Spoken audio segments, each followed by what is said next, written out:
Hello everyone, welcome to my YouTube channel Anu Sharma e learning classes. कैसे हैं आप सब? आई होप आप सब स्वस्थ और खुश होंगे। आज हम कक्षा छठी की हिंदी की पाठ्य पुस्तक वसंत भाग 1 से पाठ 9 टिकट एल्बम को पढ़ेंगे। यह पाठ एक कहानी के रूप में है और इस कहानी को लिखा है सुंदरा राम स्वामी जी ने। यह एक श्रेष्ठ कहानी है। इसमें आप ही की उम्र के जैसे 10 या 11 साल के बच्चों के मन में एक दूसरे के प्रति जो जलन या ईर्ष्या का भाव उठता है और बाद में पश्चाताप का जो भाव उनके मन में आता है, उसको बहुत ही अच्छे ढंग से दर्शाया गया है। इस कहानी के जो दो मुख्य पात्र हैं, राजप्पा और नागराजन, उनके माध्यम से आप इन भावों को अच्छे से समझ पाओगे। तो चलिए हम अपनी कहानी शुरू करते हैं। इस कहानी में मैं आपको इस कहानी का सार बताने वाली हूँ। सार मतलब समरी, यानी जो मैं समरी आपको बताऊंगी, इससे पूरा का पूरा पाठ या पूरी की पूरी कहानी आपको बहुत अच्छे से समझ आ जाएगी। इसीलिए आप ध्यानपूर्वक सुनिए। राजप्पा और नागराजन दोनों सहपाठी थे, यानी दोनों एक ही क्लास में पढ़ने वाले दो बच्चे थे। राजप्पा के पास डाक टिकटों का एक सुंदर एल्बम था। जैसे हम फोटो इकट्ठे करते हैं, उनकी एक एल्बम बना लेते हैं, ऐसे ही राजप्पा ने डाक टिकटों का एक सुंदर सा एल्बम बनाया हुआ था। उसकी एल्बम की लड़कों में काफी तारीफ रही थी, यानी सभी बच्चे उसकी बहुत ही ज्यादा प्रशंसा करते थे कि कितना सुंदर एल्बम है। परंतु जब से नागराजन के मामा ने सिंगापुर से उसके लिए एल्बम भेजा था, तब से राजप्पा के एल्बम को कोई नहीं पूछता था। इसमें जो दूसरा पात्र है, यानी जो दूसरा बच्चा है नागराजन, वो उसी की कक्षा का बच्चा, उसके मामा जी ने सिंगापुर से उसके लिए एक और एल्बम भेजा था जो बहुत ही सुंदर था। तब से राजप्पा के एल्बम को कोई भी लड़का, दूसरा जो क्लास का जो लड़का था, वो उसको नहीं पूछता था। नागराजन अपना एल्बम सबको दिखाता था, क्योंकि बहुत ही सुंदर एल्बम था उसका, इसीलिए क्लास में वो सबको अपना एल्बम दिखाता रहता था, पर किसी को छूने नहीं देता था और किसी को भी अपने एल्बम को हाथ नहीं लगाने देता था।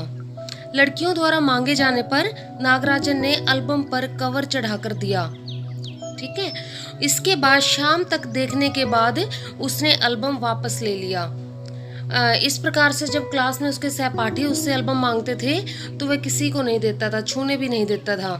हाँ, उसकी क्लास में जो सहेलियां थी, अगर वो मांगती थी तो वह उनको कवर चढ़ाकर कभी कभी दे देता था उनको देखने के लिए। काफी मेहनत से तैयार की गई राजप्पा के एल्बम की कोई भी तारीफ नहीं करता था। अब राजप्पा ने अपने एल्बम को सजाने के लिए बहुत मेहनत की थी, और लेकिन जैसे ही नागराजन के मामा ने उसके लिए एक सुंदर सी एल्बम भेजी थी, तब से राजप्पा के एल्बम को कोई नहीं पूछता था और ना ही उसकी तारीफ करता था। और इस बात से राजप्पा के ऊपर क्या असर होता है, उसके मन के ऊपर क्या असर होता है, आगे कहानी में बताया गया है कि कई सहपाठी उसकी एल्बम की तुलना नागराजन के एल्बम से करके राजप्पा के एल्बम को फिसड्डी बताते थे। फिसड्डी का मतलब कि उसके एल्बम में कोई दम नहीं रहा, यानी उसकी एल्बम अब बोरिंग हो गई है। ठीक है। तो कई सहपाठी उसके एल्बम की तुलना नागराजन के एल्बम से करते थे और उसकी एल्बम को कहते थे कि नागराजन के एल्बम से उसकी एल्बम बिल्कुल ही अच्छी नहीं है, यानी कि बिल्कुल भी तारीफ के काबिल नहीं है, फिसड्डी है बिल्कुल ही। तो राजप्पा ने नागराजन के एल्बम को देखने की कभी इच्छा प्रकट नहीं की। अब दोनों सहपाठी थे, लेकिन एक की एल्बम की तारीफ होती थी बहुत ज़्यादा और दूसरे की नहीं होती थी। इसीलिए राजप्पा के मन में जलन पैदा हो गई थी और इसीलिए उसने नागराजन के एल्बम को देखने की इच्छा भी प्रकट नहीं की। अब राजप्पा मन ही मन कुढ़ने लगा। कुढ़ने का मतलब होता है वो मन ही मन खींचने लगा था। लड़कों के सामने जाने में शर्म आने लगी थी, यानी अब वो अपनी क्लास के जो बच्चे थे उनके सामने वो बिल्कुल नहीं जाता था, उसको बहुत शर्म आती थी। पहले वो टिकट की खोज में घूमा करता था, परंतु अब घर में रहने लगा। अब वो इतना तनावग्रस्त हो गया कि पहले वो टिकटें ढूंढा करता था अपने एल्बम को और ज़्यादा खूबसूरत बनाने के लिए, लेकिन अब वह घर में ही रहने लगा था और उसने बाहर जाना छोड़ दिया था। उसे नागराजन के एल्बम से चिढ़ होने लगी थी। उसे मन ही मन बहुत ज़्यादा चिढ़ हो गई थी नागराजन के एल्बम से कि उसकी एल्बम आने के बाद राजप्पा के एल्बम के जो कीमत थी, उसकी जो वैल्यू थी वो कम हो गई थी। वह नागराजन के घर की तरफ चल पड़ा। इन सब चीज़ों से परेशान होकर के एक दिन राजप्पा नागराजन के घर की ओर चला जाता है। राजप्पा ने सोच लिया था कि वह अपने फालतू टिकट से नागराजन के अच्छे टिकट बदल लेगा। यानी उसने पहले ही सोचा हुआ था कि वह एल्बम देखने के बहाने जाएगा और फिर उसके जो टिकट हैं, उसके एल्बम में जो टिकट लगे हुए हैं सुंदर सुंदर, उनकी जगह अपने टिकट लगा देगा और उसके टिकट चुरा लेगा। उसे अपने पर विश्वास था, क्योंकि उसने पहले भी ऐसा कई बार किया था, तो इसीलिए वह नागराजन के घर की तरफ चला जाता है। वह नागराजन के घर पहुंचकर ऊपर चला गया। थोड़ी देर बाद नागराजन की बहन कामाक्षी ऊपर आई और उसने बताया कि नागराजन शहर गया है। तो नागराजन घर पे नहीं था, उसकी बहन थी कामाक्षी, और उसने राजप्पा को कहा कि उसका भाई शहर गया हुआ है। उसने भी अपने भाई के एल्बम की तारीफ की। कामाक्षी थोड़ी देर बाद नीचे चली गई। तब मौका देखकर राजप्पा नागराजन के एल्बम को चुरा लेता है और अपने घर में जाकर अलमारी के पीछे उस एल्बम को छुपा देता है। रात को एक सहपाठी आया और उसने बताया कि नागराजन का एल्बम चोरी हो गया है। अब उसी की क्लास में पढ़ने वाला एक बच्चा, राजप्पा की क्लास में पढ़ने वाला एक बच्चा आता है उसके पास और कहता है कि नागराजन का एल्बम चोरी हो गया है। उस रात उसे नींद नहीं आई।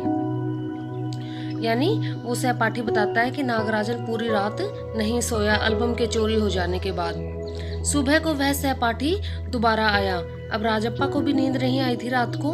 फिर से वो सहपाठी सुबह आ जाता है राजप्पा के पास और राजप्पा को बताता है कि शायद नागराजन पुलिस में जाएगा। ठीक है, यानी पुलिस का सहारा लेगा अपने एल्बम को ढूंढने के लिए। उसके पापा डीएसपी के दफ्तर में काम करते हैं। ठीक है, वो जो दोस्त होता है, सहपाठी होता है, वो राजप्पा को बताता है कि नागराजन के पापा जी डीएसपी के दफ्तर में काम करते हैं और पुलिस ही अब उस एल्बम को ढूंढेगी। राजप्पा के पापा दफ्तर चले गए। अब राजप्पा बिस्तर पर बैठा था। दरवाजे पर दस्तक हुई, यानी दरवाजे पर किसी के आने की आहट हुई तो राजप्पा घबरा गया। अब राजप्पा को लगा कि उसे पुलिस पकड़ने आई है। ठीक है, पकड़े जाने के डर से नागराजन के एल्बम को अंगीठी में डालकर राजप्पा जला देता है। ठीक है, तभी अम्मा की आवाज आई कि नागराजन उससे मिलने आया है। तभी उसकी अम्मी कहती है कि बेटा, तुम्हारे जो सहपाठी है तुम्हारा नागराजन, वो तुमसे मिलने आया है। नागराजन ने राजप्पा को बताया कि उसका एल्बम चोरी हो गया है। ठीक है, नागराजन क्या कहता है राजप्पा से कि राजप्पा, मेरा एल्बम चोरी हो गया है। अब नागराजन बहुत मायूस था। मायूस मतलब उदास था, निराश था, हताश था। ठीक है, राजप्पा ने उसे अपना एल्बम देकर कहा कि वह उसे रख ले। अब देखो राजप्पा के भाव कितने जल्दी बदल जाते हैं। जिस एल्बम को चुराने से राजप्पा इतने डर में अपना समय व्यतीत कर रहा था, उसे बहुत डर लग रहा था कि कहीं उसे पुलिस ना पकड़ ले या कहीं कोई उसे चोरी करता हुआ उसकी चोरी पकड़ी ना जाए, तो इस डर के भाव के कारण वो नागराजन के एल्बम को जला देता है। लेकिन बाद में जब नागराजन की हालत उसे दिखाई देती है कि कैसे वो अपने एल्बम को ढूंढने के चक्कर में बहुत ज़्यादा परेशान हो गया है, तो उसके बाद राजप्पा को उसके ऊपर दया आ जाती है और वो क्या करता है कि अपने एल्बम उसे रखने के लिए दे देता है। ठीक है, तो यहाँ पर दिखाया गया है कि कैसे राजप्पा अपने किए पर पश्चाताप करता है। नागराजन ने सोचा कि वह मजाक कर रहा है, परंतु राजप्पा बार बार वही बात कर रहा था। लेकिन राजप्पा बार बार उससे कहता है कि भाई ले लो तुम मेरी एल्बम। ठीक है, तो नागराजन के मन में ये जाता है कि शायद राजप्पा उससे मजाक कर रहा है। ठीक है, जब नागराजन राजप्पा का एल्बम ले जाने लगा तब राजप्पा ने कहा कि वह उसे रात भर देखना चाहता है, सुबह वह उसे लौटा देगा। तो जब उसके एल्बम को लेकर नागराजन जाने लगता है तो राजप्पा उससे कहता है कि मुझे रात भर देखने दो, मैं सुबह तुम्हें यह एल्बम दे दूंगा। यानी उसे अपने किए पर बहुत पश्चाताप था और साथ में वो अपने एल्बम से भी बहुत ज़्यादा प्यार करता था, इसीलिए वो उससे रात भर देखने की मोहलत मांगता है और कहता है कि सुबह वह उसको वह एल्बम दे देगा। ठीक है, तो इस प्रकार से हमने देखा कैसे दो दोस्तों के बीच में पहले राजप्पा उससे चिढ़ता है, कुड़ता है, जलन पैदा होती है उसके मन में, और बाद में कैसे वो पश्चाताप करता है अपने किए पर।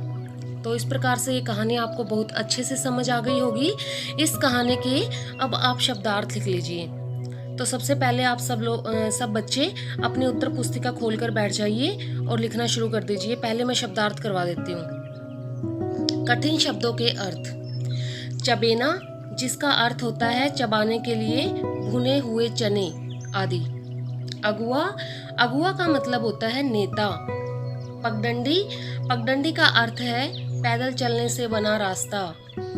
टीपना, टीपना का अर्थ होता है नकल मारकर लिखना। घुड़की देना, घुड़की देना का अर्थ होता है धमकाना। बघारना, बघारना का अर्थ होता है अपनी होशियारी दिखाने के लिए किसी बात की चर्चा करना। कोरस, कोरस का मतलब होता है एक साथ मिलकर गाना। खलना, खलना का अर्थ होता है बुरा लगना। सांकल खटकी, इसका अर्थ होता है कुंडी की आवाज आना। सांस ऊपर की ऊपर और नीचे की नीचे रहना, इसका अर्थ होता है घबरा जाना। आग में घी डालना, इसका अर्थ होता है गुस्से या चिंता आदि को बढ़ाना। चेहरा उतरा हुआ होना, इसका अर्थ होता है निराश होना। तो बच्चों, आपने ये पाठ भी पढ़ लिया है और इसके कठिन शब्दों के अर्थ भी कर लिए हैं। अब मैं आपको इसके प्रश्न करवाऊंगी। तो हमारा पहला प्रश्न है बेटा कि नागराजन ने एल्बम के मुख्य पृष्ठ पर क्या लिखा और क्यों? इसका असर कक्षा के दूसरे लड़के लड़कियों पर क्या हुआ? जब नागराजन के मामा जी उसके लिए एल्बम भेजते हैं सिंगापुर से, तो वो उसके मुख्य पृष्ठ होता है, पहले पेज पर क्या लिखता है नागराजन और क्यों लिखता है, और इसका असर दूसरे कक्षा में जो दूसरे बच्चे होते हैं उन पर क्या उसका असर होता है। तो इसका उत्तर हमने लिखना है कि एल्बम के पहले पृष्ठ पर मोती जैसे अक्षरों में नागराजन के मामा जी ने लिखा था A.M. नागराजन। इस एल्बम को चुराने वाला बेशर्म है। ऊपर लिखे नाम को कभी देखा है? यह एल्बम मेरा है। जब तक घास हरी है और कमल लाल, सूरज जब तक पूर्व से उगे और पश्चिम में छिपे, उस अनंत काल तक के लिए यह एल्बम मेरा है और रहेगा। ऐसा करने से एल्बम कोई नहीं चुराएगा। इसके असर से कक्षा के सारे बच्चे, सारे लड़के लड़कियों ने यह वाक्य अपने अपने एल्बम व किताबों में लिख लिया। ऐसा आपने भी किया होगा जरूर अपनी कक्षा में। तो इस प्रकार से नागराजन ने ये किया। और प्रश्न नंबर 2 हम देखते हैं कि नागराजन के एल्बम के हिट हो जाने के बाद राजप्पा के मन की क्या दशा हुई? तो इसके उत्तर में आप लिखोगे कि नागराजन के एल्बम के हिट हो जाने के बाद राजप्पा मन ही मन कुढ़ा करता था। कुढ़ा का मतलब है मन ही मन तनावग्रस्त रहता था, टेंशन में रहता था। उसे अब स्कूल जाना अच्छा नहीं लगता था और उसे जलन हो रही थी। किससे जलन हो रही थी उसे? नागराजन से। प्रश्न 3 में लिखोगे आप, एल्बम चुराते समय राजप्पा किस मानसिक स्थिति से गुजर रहा था? इसके उत्तर में आप लिखोगे कि एल्बम चुराते समय राजप्पा का पूरा शरीर जैसे जल रहा था, गला सूख रहा था और चेहरा तमतमाने लगा था गुस्से से। ठीक है, गुस्से से नहीं, इसमें आप लिखोगे कि जैसे वो एल्बम चुरा रहा था, उस टाइम चुराते समय डर में जो हमारी हालत हो जाती है उसका वर्णन यहाँ पर किया गया है कि कैसे उसका चेहरा तमतमाने लगा था। इस प्रकार राजप्पा ने एल्बम चुरा तो लिया, परंतु उसे बहुत ही दुखद मानसिक स्थिति का सामना करना पड़ा, क्योंकि उसे पता था कि उसने गलत किया है। ठीक है, हम भी कभी सोचते हैं कि हमने कोई गलत काम किया है तो उसके बाद हमारे मन में उस चीज के प्रति पश्चाताप पैदा होता है। प्रश्न संख्या 4 है, राजप्पा ने नागराजन का टिकट एल्बम अंगीठी में क्यों डाल दिया?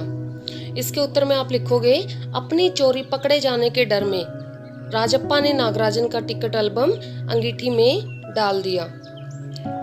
प्रश्न 5 आप लिखोगे, लेखक ने राजप्पा के टिकट इकट्ठा करने की तुलना मधुमक्खी से क्यों की? इसके उत्तर में आपने लिखना है, लेखक ने राजप्पा के टिकट इकट्ठा करने की तुलना मधुमक्खी से की है क्योंकि मधुमक्खी जैसे विभिन्न फूलों से रस इकट्ठा करती है, उसी प्रकार राजप्पा ने भी विभिन्न स्थानों और व्यक्तियों से टिकट इकट्ठा करके अपना एल्बम तैयार किया था। जैसे एक मधुमक्खी होती है, बहुत सारे फूलों से रस इकट्ठा करके, ठीक है, लाती है, उसी प्रकार से राजप्पा ने भी बहुत सारे लोगों से और बहुत सारे जगहों पर जाकर उन टिकटों को इकट्ठा करके अपने एल्बम में लगाया था। प्रश्न संख्या 6 है कि टिकटों की तरह बच्चे और बड़े दूसरी चीजें भी जमा करते हैं। सिक्के उनमें से एक है। जैसे अलग अलग शौक होता है सबको कुछ ना कुछ इकट्ठा करने का, तुम कुछ अन्य चीजों के बारे में सोचो जिन्हें जमा किया जा सकता है और उनके नाम भी लिखो। टिकटों की तरह बच्चे और बड़े दूसरी चीजें भी जमा करते हैं। जैसे पहले स्थान पर है शंख या सीपे, दूसरे स्थान पर पुराने सिक्के, तीसरे स्थान पर दूसरे देशों के रुपए। तो ये इन चीजों को इकट्ठा करने का भी शौक बच्चों को होता है। प्रश्न 7 में है, टिकट एल्बम का शौक रखने के राजप्पा और नागराजन के तरीके में क्या फर्क है? तुम अपने शौक के लिए कौन सा तरीका अपनाओगे? तो दोनों बच्चों के, राजप्पा और जो नागराजन होता है, उनके दोनों के शौक थे अपने टिकट एल्बम को रखने के। तो उनमें से कौन सा शौक, ठीक है, आप अपनाना चाहोगे? मधुमक्खी जैसे विभिन्न फूलों से रस इकट्ठा करती है, उसी प्रकार राजप्पा ने विभिन्न जगहों व्यक्तियों से टिकट इकट्ठा करके अपने एल्बम को तैयार किया था और नागराजन को उसके मामा ने बना बनाया एल्बम दिया था। मैं अपना शौक पूरा करने के लिए राजप्पा का तरीका अपनाऊंगा। इसीलिए बच्चों, जो राजप्पा ने जो तरीका अपनाया था, अपनी मेहनत से उसने एल्बम बनाई थी, तो वो वाला तरीका बहुत अच्छा है क्योंकि उसमें मेहनत से प्राप्त की गई वस्तु का जो गर्व और आनंद होता है वो अलग ही होता है। प्रश्न 8 है कि टिकट इकट्ठा किए हुए टिकटों का अलग अलग तरह से वर्गीकरण किया जा सकता है। जैसे देश के आधार पर, ऐसे और आधार सोचकर लिखो। जैसे हम टिकटों को विभिन्न देशों के आधार पर वर्गीकृत कर सकते हैं, क्लासिफाई कर सकते हैं, तो ऐसे ही आपने और आधार भी सोचकर बताने हैं। तो जैसे बेटा इसमें बताया गया है कि देश के आधार पर, मूल्य के आधार पर, काल के आधार पर और रंग के आधार पर। तो इस तरह से हम टिकटों को अलग अलग से क्लासिफाई कर सकते हैं या वर्गीकृत कर सकते हैं। प्रश्न 9 है कि राजप्पा एल्बम के जलाए जाने की बात नागराजन को क्यों नहीं कह पाता है? अगर वह कह देता तो कहानी के अंत पर कुछ फर्क पड़ता? कैसे? राजप्पा एल्बम के जलाए जाने की बात नागराजन को नहीं कह पाता क्योंकि इससे उसका विश्वास टूट जाता। अगर कह देता तो सब उसे भला बुरा कहते और नागराजन उससे लड़ भी सकता था। तो इस प्रकार से राजप्पा ने जो कुछ किया बहुत अच्छा किया, ठीक है। उसने किसी को बताया नहीं, लेकिन पश्चाताप के लिए अपना एल्बम नागराजन को दे दिया। ये उसने बहुत अच्छा किया, ठीक है। नागराजन के तो मामा जी ने बना बनाया एल्बम दिया था, लेकिन राजप्पा ने अपनी मेहनत से एल्बम बनाया था। और इसमें राजप्पा ने कितने सारे लोगों से वो मिला होगा, कितने जगहों पर वो गया होगा, तब जा करके उसने अपना वो एल्बम तैयार किया था। इसमें उसकी पूरी मेहनत थी, ठीक है। और इसीलिए हम मानते हैं कि राजप्पा जो है उसने सही किया, अंत में पश्चाताप के लिए अपना एल्बम नागराजन को दे दिया। तो इस प्रकार से देखो, हमने अपना ये जो लेसन है, पार्ट 2 टिकट एल्बम, इसको कंप्लीट कर लिया है और आपको ये समझ भी आ गया होगा।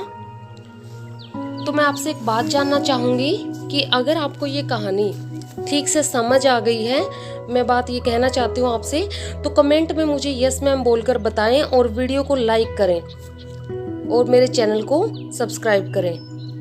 Thank you for watching it.